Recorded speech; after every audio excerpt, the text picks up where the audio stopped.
여러분 안녕하십니까? 만나서 반갑습니다.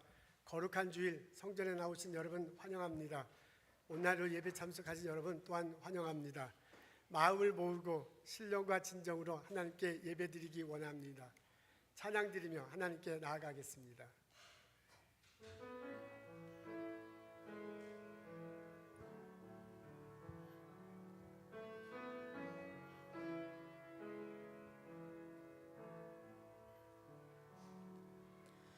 우리 주는 위대하며 능력이 많으시도다. 그의 지혜 무궁하며 인자는 영원하도다. 상한 자들 고치시며 상처를 싸매시도다. 별들의 수를 세시며 이름을 붙이셨도다. 그가 구름으로 하늘을 덮으시며 땅을 위하여 비 준비하시니 예루살렘아 여호와를 찬송할지어다. 내 하나님을 감사함으로 그 앞에 나가며 주 임재 앞에 경배해.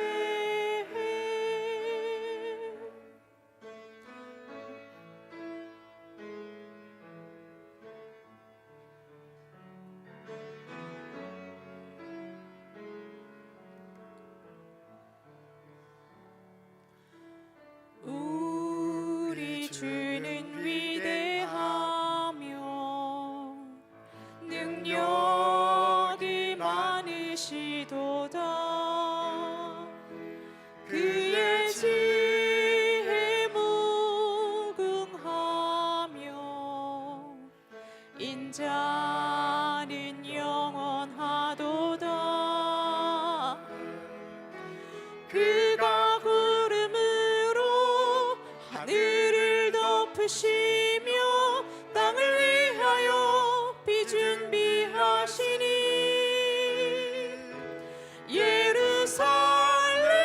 예루살렘아 여호와를 찬송할지어다. 내 하나님을 감사함으로 그 앞에 나가며 주 임재 앞에 경배해. 예루살렘아 여호와를 찬송할지어다. 내 하나님을 감사함으로 그 앞에 나가며 주 임재 앞에 경배해. 주 임재 앞에 경배해.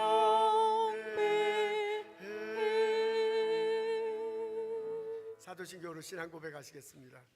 전능하사 천지를 만드신 하나님 아버지를 내가 믿사오며 그의 외아들 우리 주 예수 그리스도를 믿사오니 이는 성령으로 잉태하사 동정녀 마리아에게 나시고 본디오 빌라도에게 고난을 받으사 십자가에 못 박혀 죽으시고 장사한 지 사흘 만에 죽은 자 가운데서 다시 살아나시며 하늘에 오르사 전능하신 하나님 우편한 자 계시다가 저리로서 산자와 죽은 자를 심판하러 오시리라. 성령을 믿사오며 거룩한 공회와 성도가 서로 교통하는 것과 죄를 사해 주시는 것과 몸이 다시 사는 것과 영원히 사는 것을 내가 믿사옵나이다. 아멘.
정케 하셨네.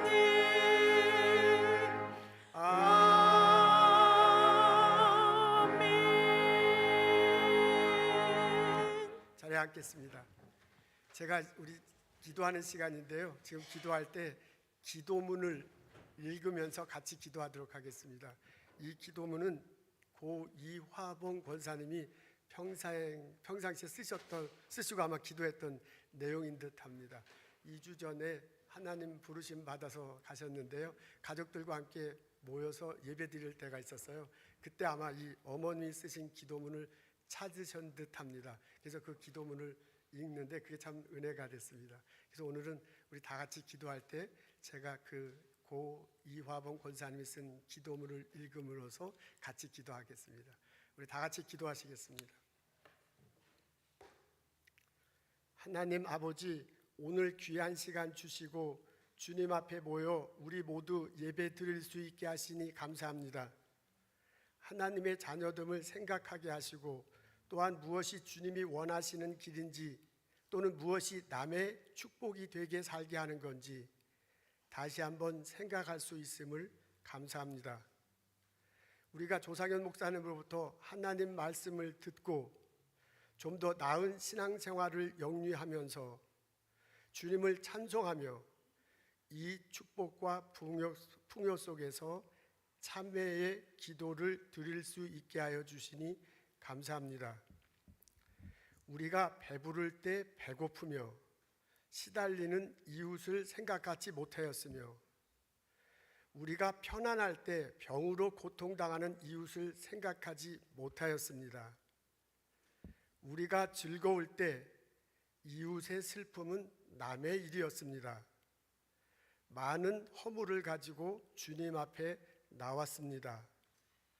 아버지, 이 모든 죄를 우리를 불쌍히 여겨주시고 용서하여 주시옵소서.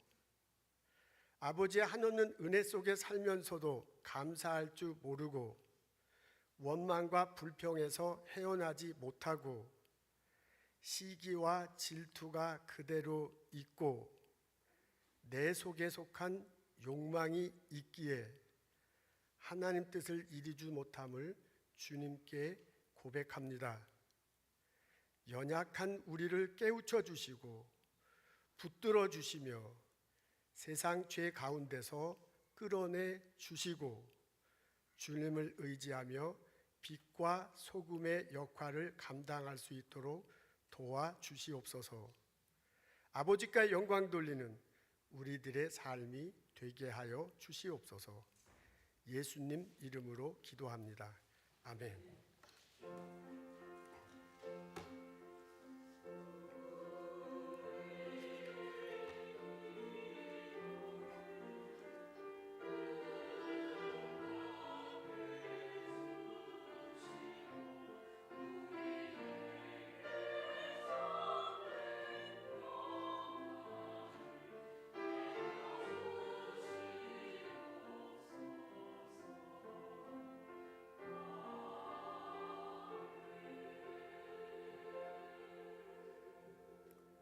소식 나누고 함께 인사하겠습니다. 초등부 여름 성경학교가 진행되고 있습니다. 아이들, 선생님들 그리고 고등학생들이 도우면서 함께 하고 있군요. 지금 앞에 사진이 있습니다. 또 한 장 사진, 네, 지금 뭐 연극도 하고 애들이 재밌게 보는 이게 분반별로 이렇게 돌아가면서 하네요. 그런 모습 보입니다. 예, 수고하신 선생님들 그리고 돕는 고등학생들, 대학생들 참 수고가 많습니다. 우리 격려하는 차원에서 함께 박수했으면 참 좋겠습니다. 이 지역에 어라이즈 미니스트리라는 선교 단체가 있습니다. 우리 교회 연합회에서 지원하는 단체입니다. 그 단체에서 매년 중학생, 고등학생 대상으로 그 여름 수련회를 합니다. 올해는 8월 11일부터 14일까지 하네요. 그 캠프 모나독에서 한다고 합니다. 여러분 참석할 수 있으면 참석하면 좋습니다. 아주 좋은 은혜가 되는 시간이 될 것입니다. 여러분 자녀들 원하시면 같이 보내주시면 좋겠습니다. 오늘 교회 오실 때 아주 파킹랏이 새롭게 당전된 것 볼 수 있을 것입니다. 이게 5년마다 한번 이렇게 해줘야 한다고 하는군요. 그 날짜를 보니까 정확히 5년 전에 금요일 날 이 공사를 했습니다. 이번에 공사를 새롭게 해서 파킹랏이 아주 말끔하게 단장됐습니다. 우리 임원들이 논의하고 선정하고 수고가 참 많았습니다. 우리 임원회 우리 회원들 위해서 함께 박수하면 참 좋겠습니다. 수고 많이 하셨습니다. 우리 권은설 집사님 친정 아버님이시라네요. 감윤석 집사님의 장인 어른이 하나님 부르심을 받았습니다. 아마 좀 몸이 불편하셔서 한국에 다녀오고 그렇게 또 서로 위로하고 격려하는 시간 갖고 했었는데 이번에 좀 예상치 못하게 급격하게 하나님 부르심을 받은 듯합니다. 그래서 감집사님 네 분이 지난 수요일 날 부랴부랴 한국을 가서 아마 가족들끼리 장례 예배를 천국 환송 예배를 드렸다고 제가 듣고 있습니다. 우리가 그 자리에 참석하지 못하지만은 권은설 집사님의 친정어머니 그분을 생각하고 그 가족들을 위로하는 마음으로 함께 기도하는 시간을 갖겠습니다. 우리 잠시 기도하겠습니다.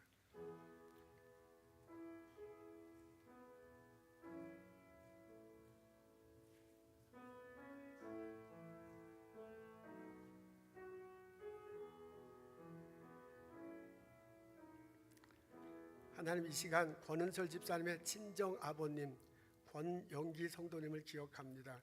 하나님께서 이 세상에 보내시고 하나님 은혜 가운데서 풍성한 삶을 살 수 있도록 인도하셨습니다.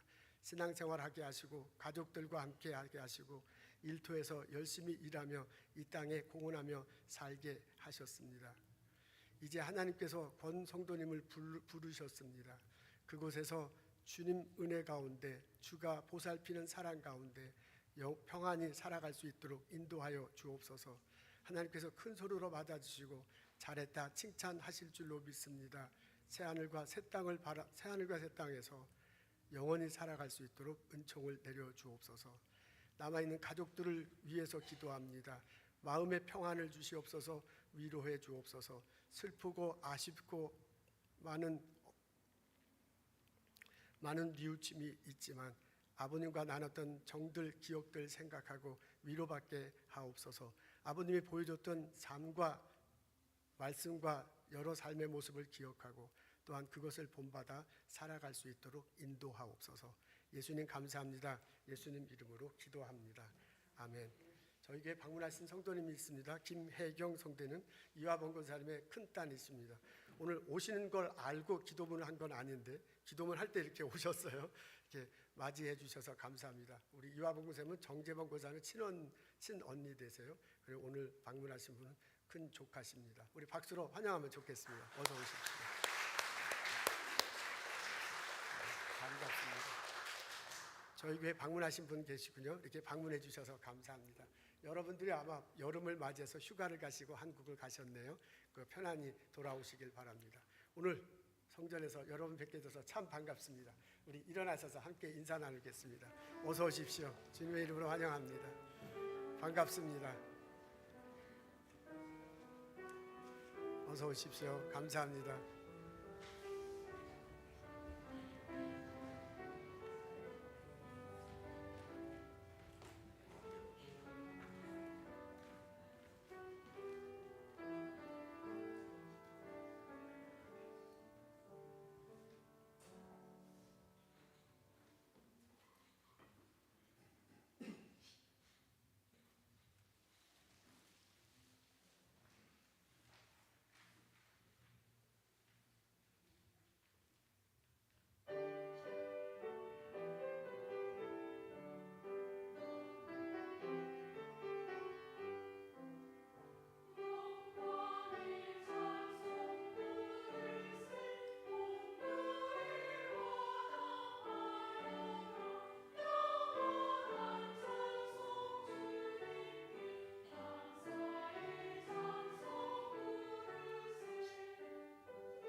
정가대 수고 많이 하셨습니다. 이제 속히 이제 휴가 가서 좀 돌아왔으면 좋겠네요.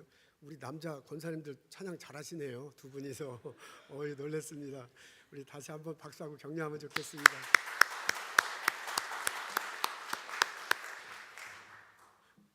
오늘 저희들 읽은 말씀은 베드로후서 3장 8절부터 13절입니다.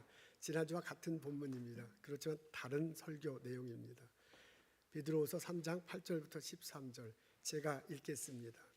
사랑하는 자들아, 주께는 하루가 천년 같고 천년이 하루 같다는 이 한 가지를 잊지 말라. 주의 약속은 어떤 이들이 더디온다고 생각하는 것 같이 더딘 것이 아니라 오직 주께서는 너희를 대하여 오래 참으사 아무도 멸망하지 아니하고 다 회개하기에 이르기를 원하시느니라. 그러나 주의 날이 도둑같이 오리니 그날에는 하늘이 큰 소리로 떠나가고 물질이 뜨거운 불에 풀어지고 땅과 그 중에 있는 모든 일이 드러나리로다. 이 모든 것이 이렇게 풀어지니 너희가 어떠한 사람이 되어야 마땅하뇨. 거룩한 행실과 경건함으로 하나님의 날이 임하기를 바라보고 간절히 사모하라. 그날에 하늘이 불이 타서 풀어지고 물질이 뜨거운 불에 녹아지려니와 우리는 그의 약속대로 의가 있는 곳인 새 하늘과 새 땅을 바라보도다. 아멘.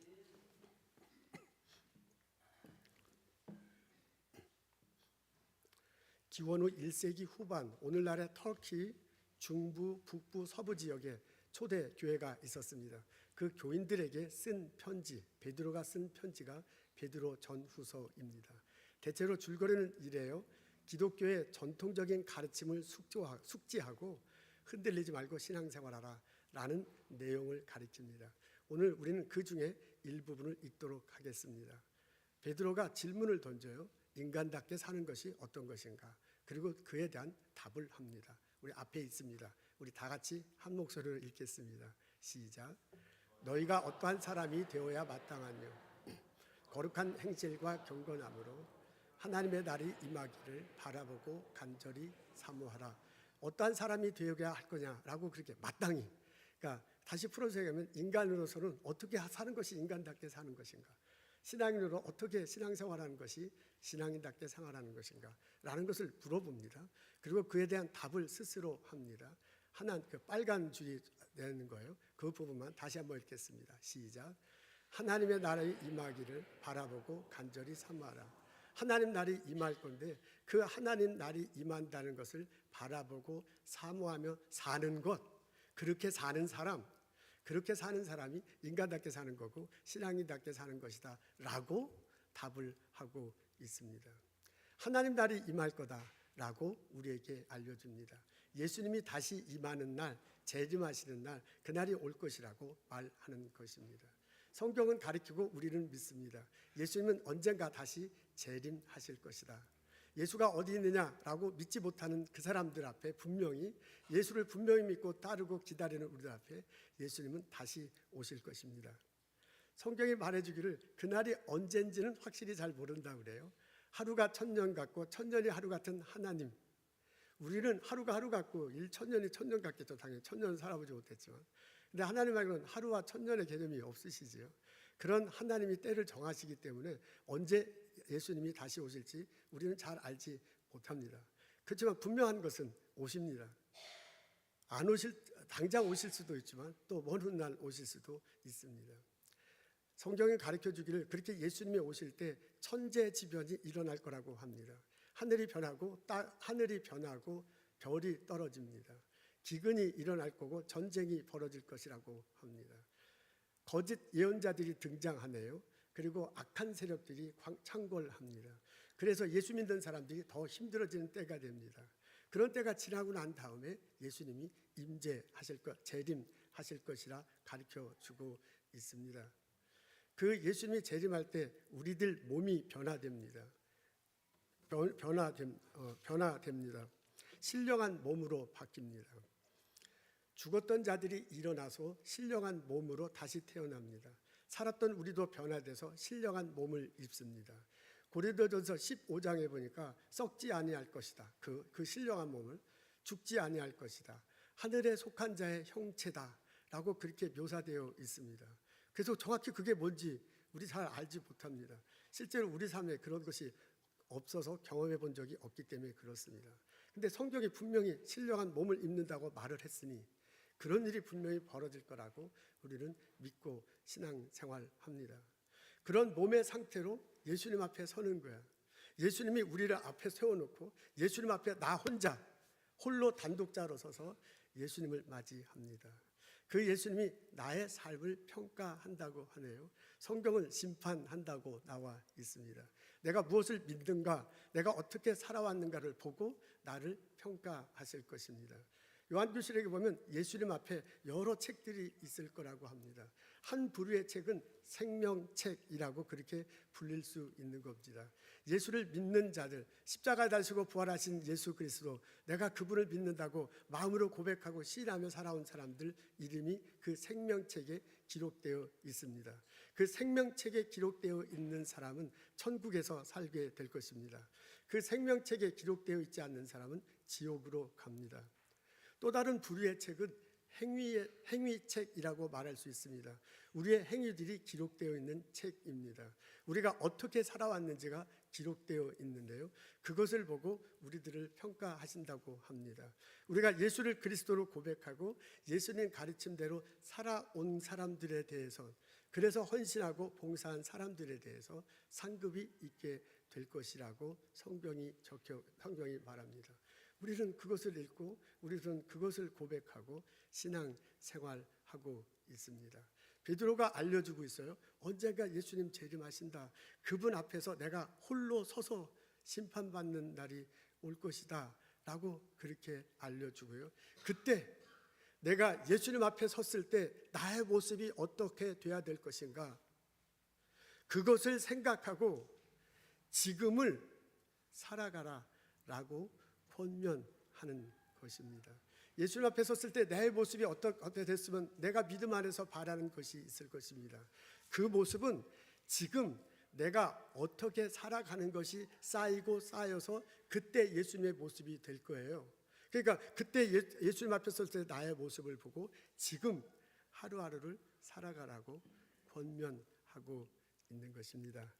베드로가 초대교회 교인들에게 한 이 권면, 오늘 보스턴에 살고 있는 우리들, 성령께서 함께 신앙하는 생활은 나에게도 똑똑하게 선명하게 마음속에 들려오기를 기도합니다. 어떻게 사는 것이 인간이 인간답게 사는 것인가? 어떻게 사는 것이 신앙인이 신앙인답게 사는 것인가? 베드로가 답을 해주네요. 예수님 앞에 섰을 때 그 모습을 기다리라, 그 모습을 생각하고 오늘을 살아가라 라고 그렇게 권면합니다. 예수님이 오신다는 것, 예수님이 다시 오신다는 것 성경에 적혀 있는데, 그리고 우리 알고 그렇게 믿는데 그걸 체감하기는 쉽지 않습니다. 그것을 실감하기는 어렵습니다. 실제로 예수님 오신다고 분명히 믿어요. 근데 우리 일상생활에서 예수님이 오시는 것을 느끼고 그것을 말하기가 참 쉽지 않기 때문에 그렇습니다. 그래서 어떻게 하면 체감할 수 있을까? 제가 이 말씀을 읽고 묵상하다가 떠오르는 것이 있었습니다. 그게 뭐냐면 죽음입니다. 죽는다는 겁니다. 우리도 언젠가는 죽습니다. 예수님 언젠가는 재림하십니다. 우리도 언젠가는 죽습니다. 이 두 가지가 일맥상통하는 면이 있습니다. 여러분, 예수님이 재림하실 때 이 세상 모든 것들은 끝납니다. 나에게도 세상은 끝나고 내 이웃에게도 끝나고요. 내가 하는 이 세상 모든 것들이 끝나죠. 새하늘과 새 땅이 펼쳐집니다. 혹은 누군가에겐 지옥이 펼쳐질 것입니다. 그러니까 마지막 날, 예수님이 오신 날은 마지막 날이야. 내가 살아가는 마지막 날입니다. 그런 점에서 죽음도 또한 비슷한 성향을 갖고 있습니다. 죽음도 또한 내게 있어서는 마지막 날입니다. 내가 죽더라도 이 세상은 돌아가요. 내가 없으면 더 잘 돌아갈 수도 있죠. 그렇지만 내가 없으면 이 세상은 나에게 의미가 없는 거야. 그렇다면 이 세상은 나에게로는 마지막 날입니다. 나와 함께 살아가는 사람, 내 위에 있는 사람, 나하고 그 일하는 사람들도요, 내가 없어도 그 사람들은 다 잘 살 거야. 그렇지만 내가 살아있지 않으면 그 사람과의 나와의 관계는 없는 거고 나에게는 의미 없는 거예요. 내가 죽으면 마지막 날에 그게 적어도 나에게는, 다른 사람에게는 내가 죽는 날이 다른 사람에게는 마지막 날이 아니야. 이 세상이 마지막 날은 아니야. 그러나 나는 이 세상을 떠나니 그게 마지막 날입니다. 그런 점에서 볼 때 나의 죽음과 예수님이 오신 날은 다 같이 마지막 날, 적어도 나에게는 마지막 날인다면서 일맥상통합니다. 이것은 또한 성경의 가르침문가에서도 상통하는 면이 있습니다. 예수님께서 재림하시고 상통하는 면이 있습니다. 우리는 죽어서 그냥 끝난다고 그렇게 믿지 않습니다. 우리는 죽어서 예수님이 재림하시면 죽은 자들이 일어나고요, 새로운 부활체로서 예수님 앞에 서고 심판을 지어서 새하늘과 새 땅에서 산다고 그렇게 고백하고 삽니다. 예수님 재림과 나의 죽음은 연결되어 있는 거예요. 내가 죽는다고 끝나는 게 아니에요. 그게 성경의 가르침입니다. 그런다고 보면은 예수님의 재림과 나의 죽음은 일맥상통하는 면이 있습니다. 그렇다면 예수님 재림하심을 체감하기가, 실감하기가 어렵다면 그 정도는 아니지만 나의 죽음을 놓고서 내가 일부분 그것을 체감할 수 있지 않을까, 실감할 수 있지 않을까라는 그런 생각을 해봤습니다. 예수님 재림하신 것이 본고사라면, 우리 학생들 하도 공부를 잘하는 사람들이 와서 본고사라면 내가 죽는 것은 예비고사 비슷한 것 같아. 그러니까 본고사 언제 볼지 모르지만 예비고사 언제 볼지는 우리 예비고사 언제 볼지도 잘 모르죠. 그렇지만 언젠간 내가 이 땅에서 삶을 하직한다는 것은 알 수 있습니다. 예수님 앞에 섰을 때 내 모습이 어떨까? 그걸 잘 상상하기는 어렵지만은 내가 죽었을 때 내 모습이 어떻게 다른 사람에게 비춰질까 상상하기는 쉽습니다. 우리 천국 환송 예배 드립니다. 제가 여기에 누워 있습니다. 나를 기억하는 가족들, 일터의 사람들, 신앙인들이 모여서 함께 천국 환송 예배를 볼 것입니다. 그때 모였던 사람이 인간으로서 나를 어떻게 생각할까? 그때 그 자리에 있던 사람이 신앙인으로 나를 어떻게 생각할까? 라고 내게 스스로 질문해 보는 것입니다. 그렇다면 그 모습이 어떨까를 상상하고 오늘 내가 어떻게 살 수 있는가를 결정할 수 있기 때문에 그렇습니다. 톨스토이가 말했대요. 죽음을 생각하지 않고 사는 사람은 동물의 삶과 같다. 죽음을 시시각각으로 시시때때로 의식하고 사는 사람은 신의 상태로 사는 것이다 라고 그 사람이 말을 했다고 합니다. 이런 사고방식을 가지고 쓴 책이 있습니다. 이반 일리노치의 죽음이라는 책이에요. 그 책의 내용을 요약한 동영상이 있거든요. 우리 그 동영상을 한번 보도록 하겠습니다.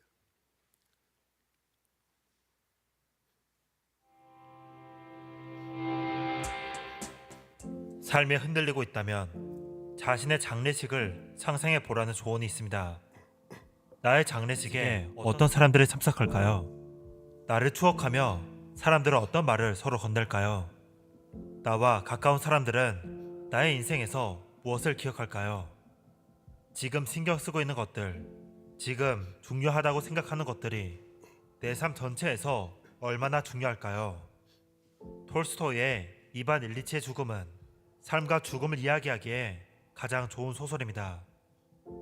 이반 일리치가 사망했다는군요 라는 사망 소식이 이반 일리치의 동료에게 전해집니다. 동료들은 모두 이반 일리치를 좋아했지만 사망 소식을 접하는 순간 그들은 머릿속으로 그의 죽음이 자신의 승진이나 자리 이동에 어떤 영향을 미칠지 계산하기에 바빴습니다. 그러면서 예의상 추도식에 참석하고 이망인에게 위로의 말을 건네며 조의를 표명해야 하는 일들에 귀찮아합니다. 이반 일리치의 장례식은 어땠을까요? 이망인은 남편의 죽음으로부터 나올 국가의 지원금을 어떻게 하면 더 받을 수 있을지 물어보기에 바빴고 그의 친구들은 장례식이 어서 끝나 카드 놀이를 하러 가기만 기다리고 있었습니다. 이반 일리치의 삶은 지극히 단순하고 평범하면서도 극도로 끔찍한 것이었습니다. 평범한데 끔찍하다니 무슨 뜻일까요? 이반 일리치는 세속적인 사람이었습니다. 고위 공무직 아버지를 둔 이반 일리치는 그 자신도 상류층의 삶에 이끌렸습니다. 그는 최고위층 사람들의 삶과 인생관을 따라하고자 했습니다. 그가 결혼한 것도 자신의 신부를 사랑했기 때문이 아니라 상류층의 사람들이 자신의 배우자를 좋다고 인정했기 때문이죠. 그러나 결혼 후 아내가 임신하자 결혼에 대한 환상이 깨졌습니다. 가정 생활을 위한 의무를 무시한 채 이반 일리치는 일에만 집중했습니다.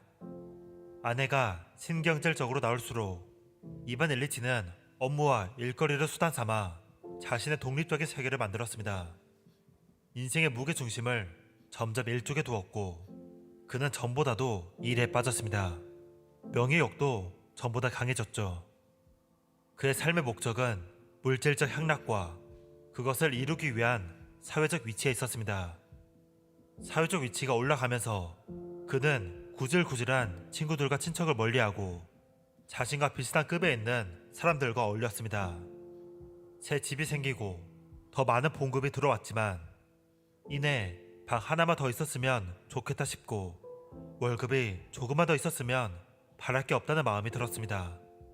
그러다 이반 일리치는 원해 모를 병에 걸려 급격히 몸이 나빠졌습니다. 그는 죽음을 앞두게 되어서야 자기 주위에 있는 위성과 기만을 보게 됩니다. 죽음이라 정말 죽는 건가? 그런데도 저 사람들 중에서 누구 하나 관심을 가지는 사람이 없다니. 아니, 아예 알고 싶지 않은 거겠지. 나를 딱하게 여기지도 않잖아.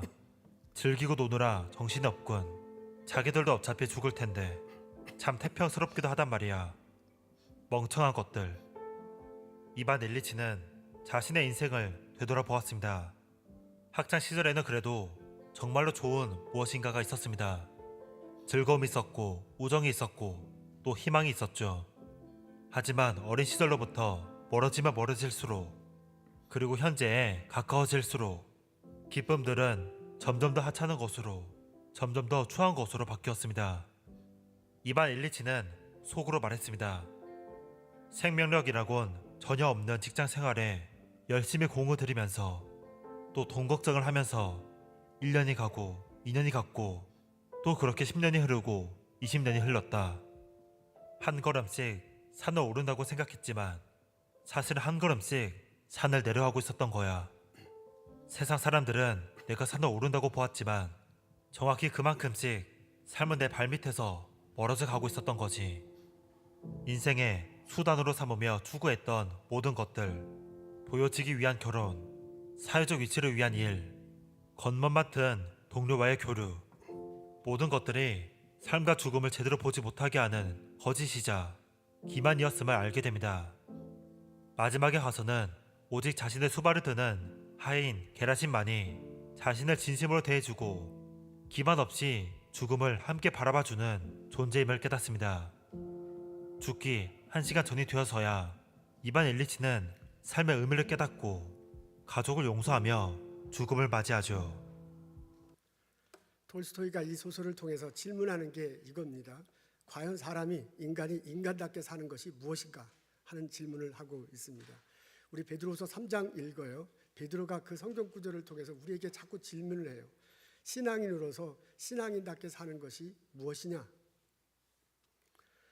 어떻게 하면 인간답게 사는 것인지, 어떻게 하면 신앙인답게 사는 것인지 답을 하자면 많은 답을 들을 수 있을 것입니다. 베드로는 신앙인답게 사는 것이 어떤 것인지 오늘 읽은 본문에서도 얼핏 일부분 얘기해 줍니다. 거룩한 행실, 경건한 삶을 살아라. 그것이 신앙인답게 사는 것이다 라고 말해줘요. 우리 지난주에 그거 같이 공부하는 시간을 가졌습니다. 이런 식으로 하나님 앞에 섰을 때, 예수님 앞에 섰을 때 이런 식으로 신앙인답게 사는 것이 어떤 것이, 신앙인답게 사는 것이 어떤 것인지, 인간답게 사는 것이 어떤 것인지에 대한 답을 여러 가지 할 수 있을 것입니다. 그 중에서 저는 가장 기본적인 것, 많은 답이, 인간답게 사는 게 많은 답이 있죠. 신앙인답게 많은 사람이 있는데 가장 기본적인 것이 있지 않을까? ABC 같은 거죠. 신앙이라면 반드시 이렇게, 인간이라면 이렇게 된 ABC가 있지 않을까라는 그런 생각을 해봤습니다. 그리고 그것을 창세기 첫 부분에서 발견할 수 있다는 그런 깨달음을 얻었습니다. 우리 창세기 첫 번에 보면 하나님이 인간을 처음 만드신 내용이 나오죠. 그리고 그 인간의 한 행동들이 나와, 그것에 대한 하나님의 반응이 나와. 그러니까 그 인간의 한 행동과 하나님 반응을 보면 어떻게 사는 것이 인간답게 사는 거고 어떻게 사는 것이 신앙인답게 생각하는 건지 ABC, 그게 처음 사건이니까 ABC를 발견할 수 않을까라는 그런 생각이 들었습니다. 그래서 저는 세 가지를 여러분 앞에 제시하고 싶습니다. 나는 누리면서 살겠다. 아담과 하와 이야기가 처음 앞부분에 나오지요. 그 아담과 하와가 많은 것들을 가집니다. 근데 아담과 하와가 그 많은 것들을 가지고 있음에도 불구하고 그것에 대해서 감사하며 누리며 살지 못합니다. 그 사람들이 관심 가진 것은 뭐냐면 자기에게 없는 거예요. 하나님께서 이 세상을 창조하셨죠. 그리고 그 모든 여섯째 되는 날 인간을 창조하셨습니다. 그리고 이 세상의 모든 것들을 주면서 다스리고 정복하고 살려고 했어요. 그러니까 에덴 동산에 있는 게 다 내 거야, 그냥 그 모든 것들이 다. 근데 딱 하나 안 하는 게 있죠. 중간에 가운데 있는 건데 선악을 알게 하는 나무와 생명나무 그 열매를 먹지 않으면 돼요. 그거를 제외하고 나머지는 다야. 그러니까 여러분 따져보고 생각하십시오. 얼마나 많은 것을 평생 자기에게 주어진 것을 누리면 살아면 되는데요. 그거 하느라도 시간이 없고 바쁜데 이 사람들이 그렇지 않아요. 아담과 하와가 그렇지 않잖아요. 자기에게 주어진 것이 얼마나 많은가 그 생각을 하지 않고 자기에게 주어지지 않은 거 그거에 대해서 관심을 갖는 거예요. 저거만 먹으면 저거면 좀 먹어볼 수 있을까? 뭐 그런 생각을 하게 되는 거죠. 거기에다가 이제 뱀의 유혹을 받아서 뱀의 형상을 한 악마의 유혹을 받아서 결국은 먹게 돼 신처럼 될 것이다. 그렇게 되어 생각하고요. 결국은 그것을 먹는 일을 권합니다. 얼마나 어리석은 일이에요. 그것만 안 하면 돼. 그것만 안 하고 나머지는 다 할 수 있는 거야. 자기가 가지고 올 수 있는 것이 얼마나 많아. 그것을 누리며 평생을 살 수 있는데도 그렇지 못합니다. 자기가 가지고 있지 않은 것을 보게 됩니다. 우리 인간이 참 그렇게 생겼어요. 내가 가진 것이 얼마나 많은데, 내가 누릴 수 있고 감사할 것이 얼마나 많은데 그것은 갖지 않고요. 다른 사람 손에 있는 것을 보는 게 우리들의 모습이에요. 그것이 우리를 피폐하게 만들고 그것이 우리로 잘못되고 결국은 죽음에 이르게 만듭니다. 여러분 결핍을 바라본다, 필요를 바라본다. 필요를 바라본다는 것은 부족한 것을 바라보는 것은 우리를 발전시키기도 합니다. 결핍된 것, 필요한 것들을 충족하다 보면 문명이 발달하기도 합니다. 예를 들면 이런 거예요. 여기 아픈 분이 있어요. 이 아픈 분을 치료할 약이 필요해. 근데 그 약이 없는 거야 지금. 그 약을 개발해내야 돼. 그래서 연구하고 노력하고 해서 이런 시간에서 약이 나왔어. 그 약을 엮고서 이 사람이 나았었어. 그 약을 먹고 이 사람이 죽을 뻔했는데 살아났어. 그럼 얼마나 큰 축복입니까? 근데 이 약이 없었던 건 부족한 거야. 필요한 거예요. 그것을 찾아내서 했기 때문에 이런 놀라운 일이 벌어진 거예요. 그러니까 필요한 것, 부족한 것들을 찾아본다는 것은 나의 발전이 있고 인간 문명에 있어서 굉장히 중요한 겁니다.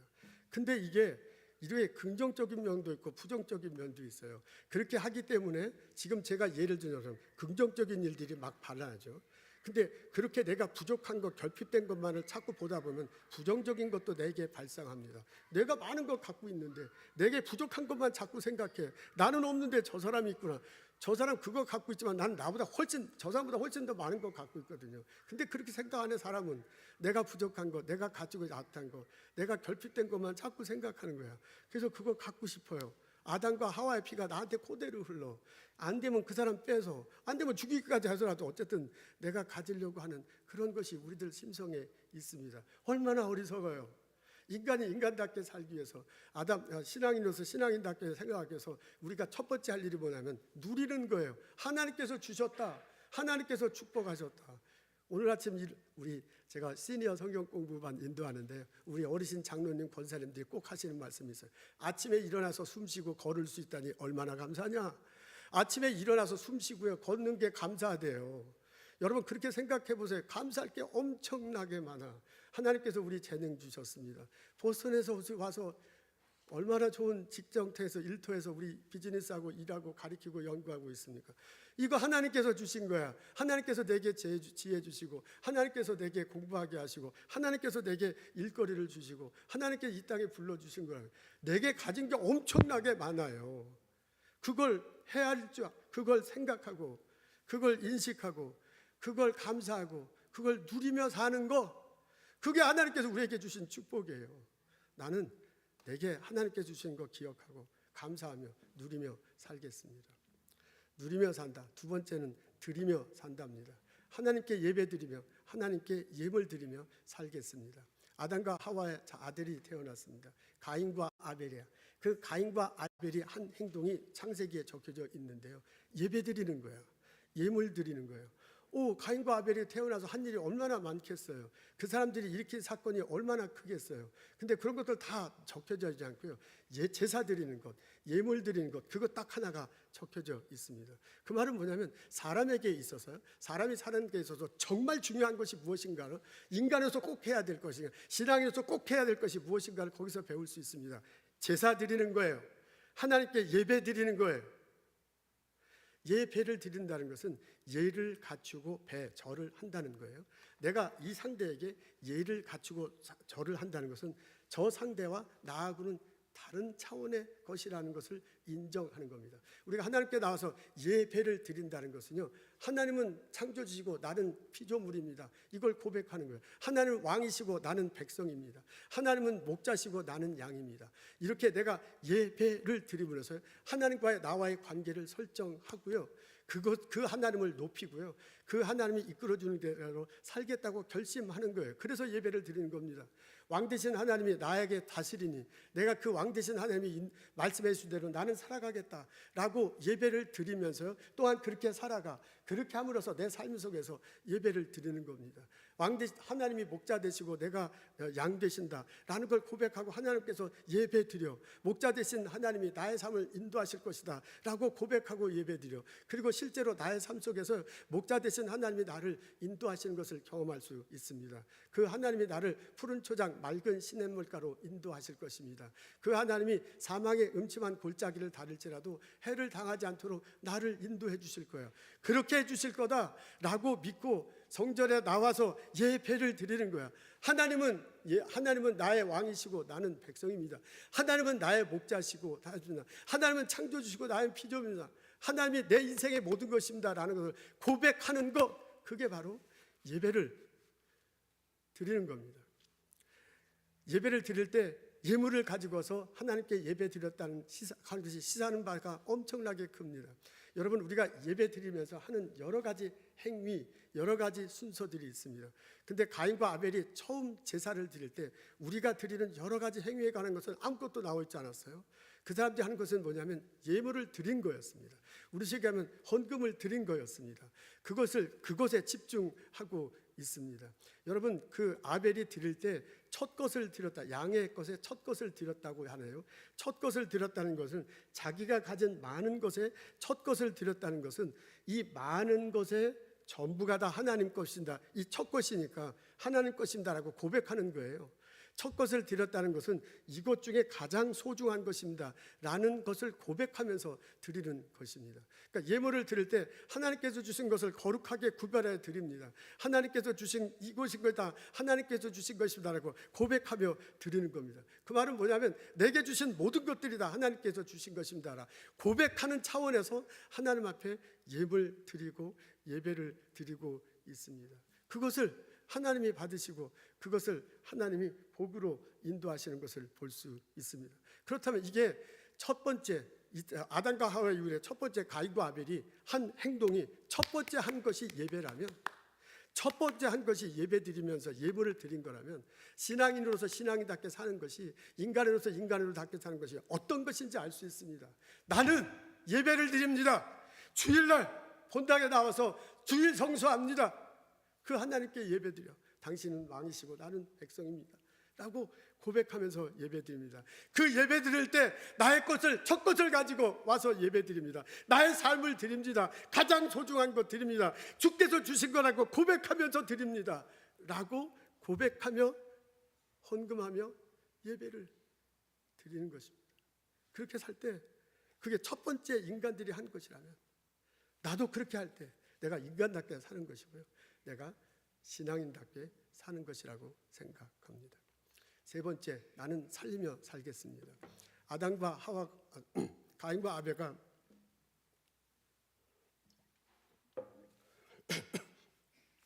제사 드리고 난 다음에 사건이 벌어졌어요. 형이 동생을 죽였습니다. 동생이 제사는 받았는데 형은 제사는 받지 않아서 그것 때문에 노여했다고 합니다. 사람이 죽였어요. 그때 하나님께서 찾아오셔서 동생 어딨냐라고 물어보니까 형이 대답하잖아요. 내가 동생을 지키는 사람입니까? 나 모릅니다 라고 말을 합니다. 그 형이 벌을 받습니다. 쫓겨나요. 어디서 쫓겨나는지 구체적으로 얘기하면 하나님과 당신의 관계가 끊어지고 이제 완전히 쫓겨나는 듯해요. 그리고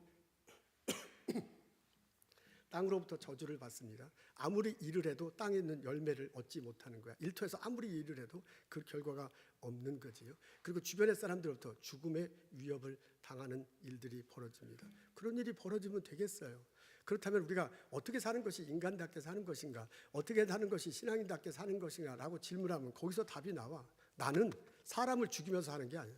나는 사람을 살리며 살겠다. 나는 누리면서 하나님께 주신 은혜 누리며 살겠습니다. 나는 하나님께 드리며 예배 드리며 예물 드리며 살겠습니다. 나는 내 주변의 사람들을 살리며 살겠습니다. 라고 고백하며 우리 살아갈 수 있습니다. 내가 내 주변의 사람들에게 엄청난 영향을 미칩니다. 내가 웃으면 주변 사람들이 다 웃어요. 내가 찡그리고 화내면 주변이 다 그런 분위기가 돼요. 그게 가족에도 일터에도 교회에도 분명히 일어납니다. 그때 나는 생명 살리는 일을 하겠다라고 결심하고 고백하면 내 주변에 생명 살리는 일들이 벌어집니다. 하나님께서 이 세상을 만드셨어요. 첫째 날부터 다섯째 날까지 하늘고 여섯째 날 우리 인간을 만드셨잖아요. 그리고 이 모든 것들을 다 허락하셨어요. 정복하고 다스리라고 그래요. 그래서 정복하고 다스리다라는 생각이 들면 우리가 마음대로 해도 될 것 같은 그런 느낌이 들어요. 근데 전혀 그렇지 않죠. 창세기 보면 하나님께서 창조하면서 가장 많이 하신 말이 있어요. 그게 뭐냐면 보시기에 좋다고 했거든요. 그러니까 우리가 정복하고 이 세상을 다스리면서 이 결과가 어떤 일이냐면 하나님 보시기에 좋아야 돼. 하나님이 원하는 대로 이렇게 조화를 이루어야 돼.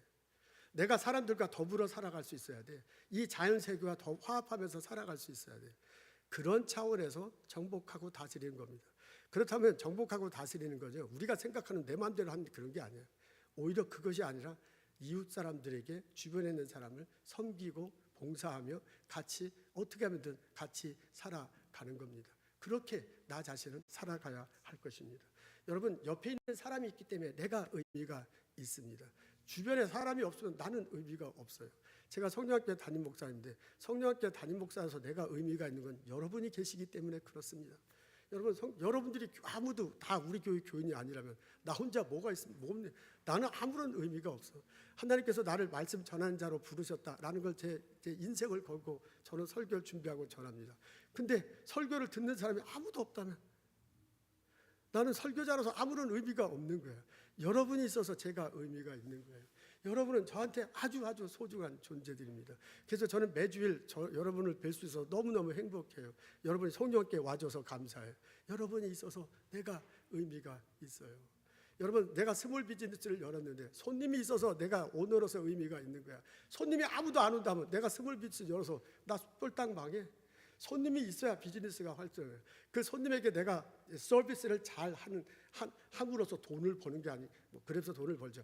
그분이 있어서 내 비즈니스가 활성화돼요. 그 손님들 때문에 내가 의미 있는 거예요. 그렇다면 돈 벌기 위해서 그 사람 대하면 안 돼요. 사랑하는 마음으로, 섬기는 마음으로, 내가 진실도 서비스하는 마음으로 돼야 할 것입니다. 학생들이 있어서 교수인 내가 의미가 있어요. 여러분, 환자가 있고 누군가가 약이 필요한 사람이 있어서 지금 약을 연구하는 내가 필요합니다.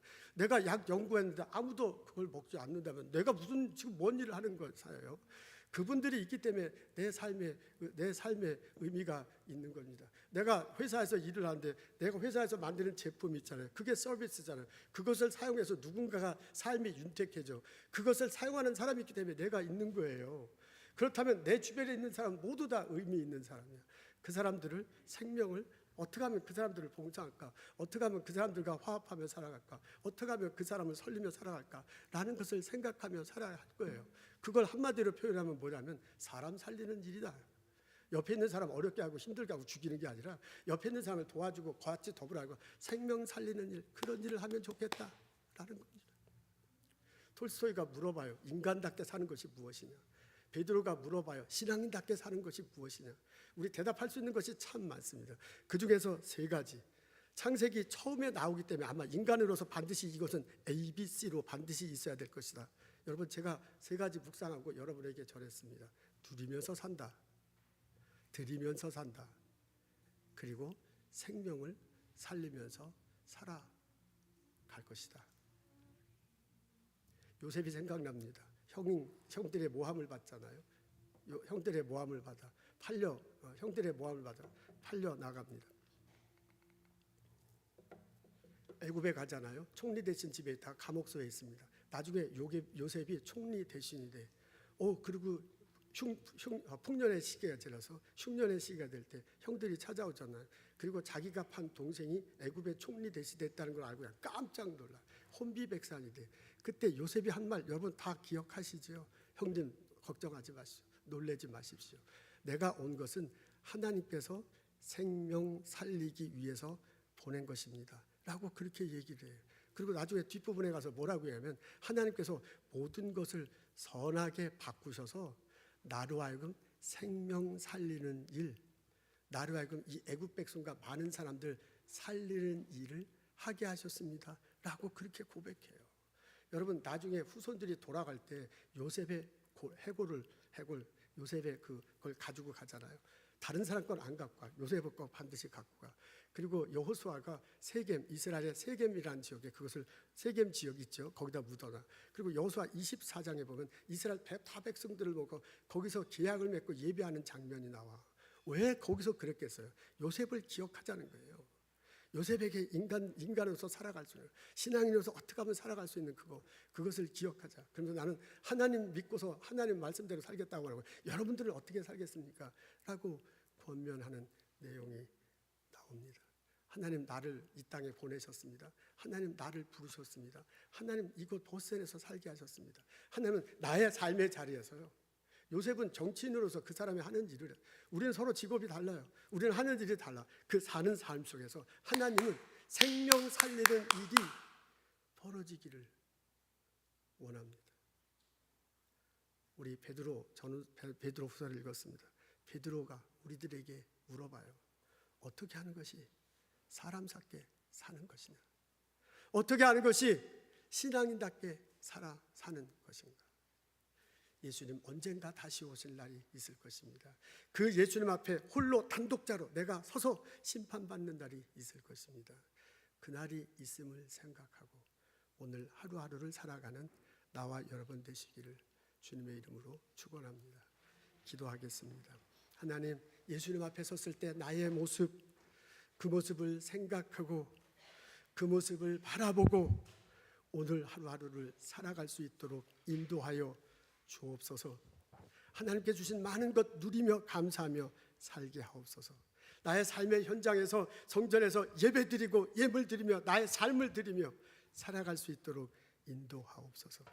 내가 있어서 주변이 밝아지고 웃음꽃이 피고 긍정적인 일을 보고 사람이 사는 일들이 벌어질 수 있도록 사용하여 주옵소서. 내가 인간으로서 인간답게 살았다.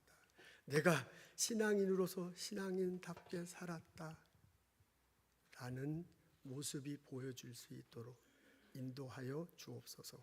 예수님 감사합니다. 예수님 이름으로 기도합니다. 아멘.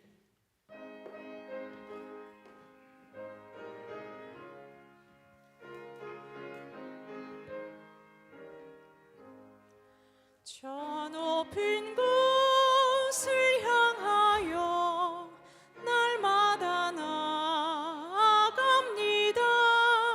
내 뜻과 정성 모아서 날마다 기도합니다. 내 주여 내 맘 붙드사 그곳에 있게 하소서. 그곳은 빛과 사랑이 언제나 넘치옵니다. 괴로움과 죄가 있는 곳 나 비록 여기 살아도 빛나고 높은 저곳을 날마다 바라봅니다. 내 주여 내 맘 붙드사 그곳에 있게 하소서.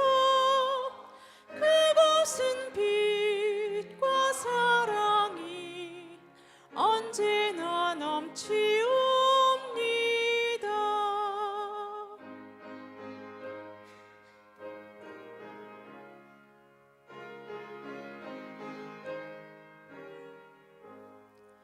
내 주를 따라 올라가 저 높은 곳에 우뚝 서 영원한 복락 누리며 즐거운 노래 부르리. 내 주여 내 맘 붙드사 그곳에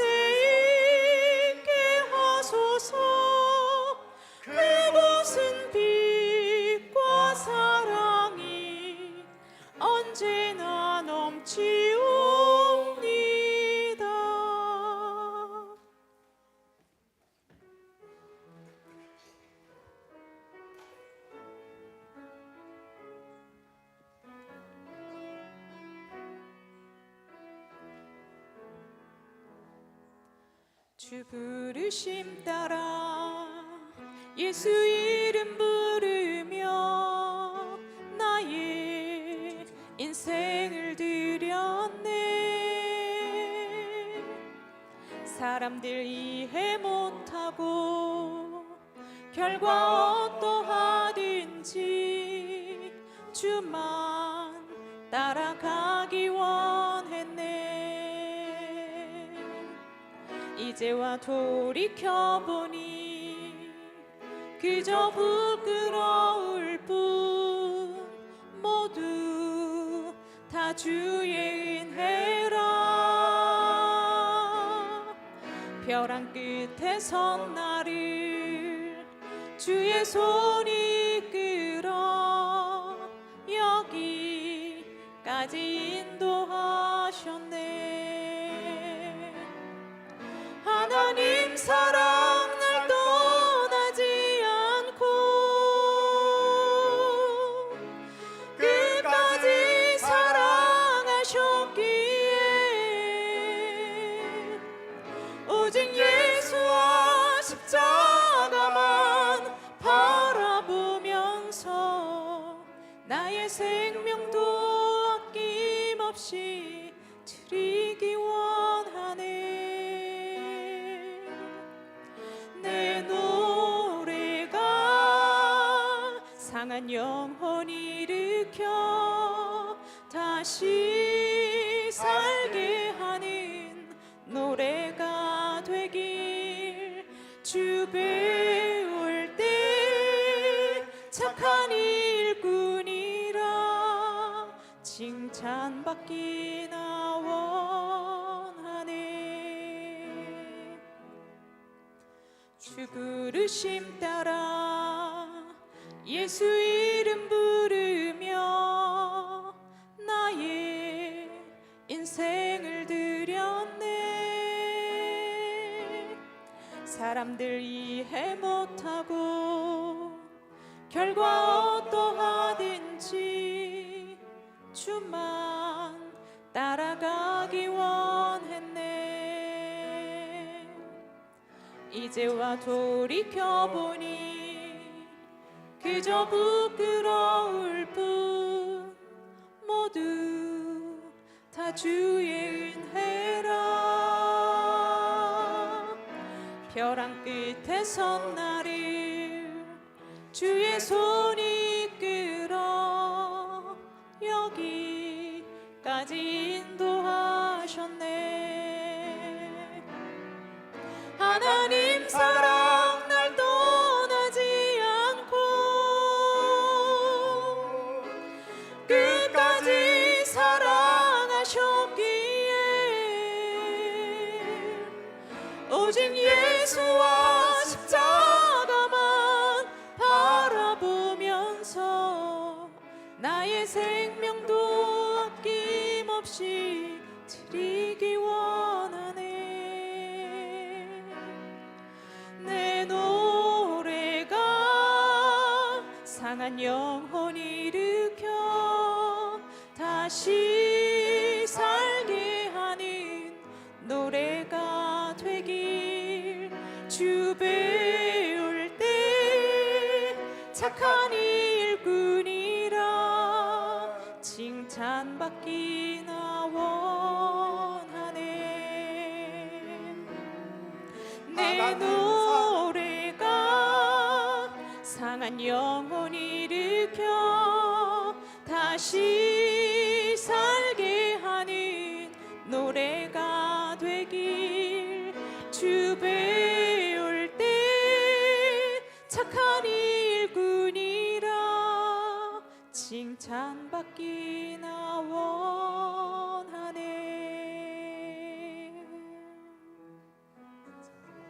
나 원하네.